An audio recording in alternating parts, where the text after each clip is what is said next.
السلام علیکم ورحمت الله وبرکاتہ. مبارکم سا دا سپلو خیر اوسې تاسو مبارک ډیر زیات او ټول هیواد ته د بریا مبارک.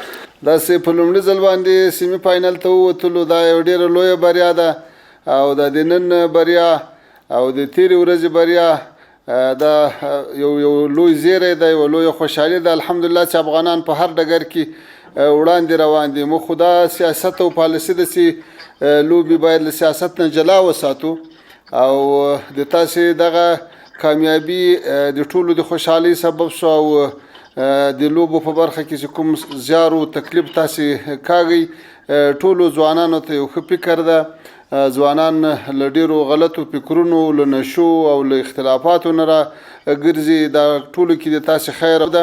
نو دا چې تاسې په هر میدان کې د افغانانو شمله هڅه ساتئ، تاسو ته د مبارک وي، ټولو افغانانو ته د مبارک وي او الله تعالی د نور توفیق درکړي. په مخ کې دوه لوبې چې پاتې دي هغو کې بریا درته غواړو او ښه آمادګي او ښه احتیاط.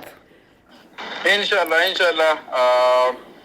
مونږ به کوشش هم دا هدف هم دا دی چې ښه وځلیږو، خپل وطن نوم نور هم اوچت کړو.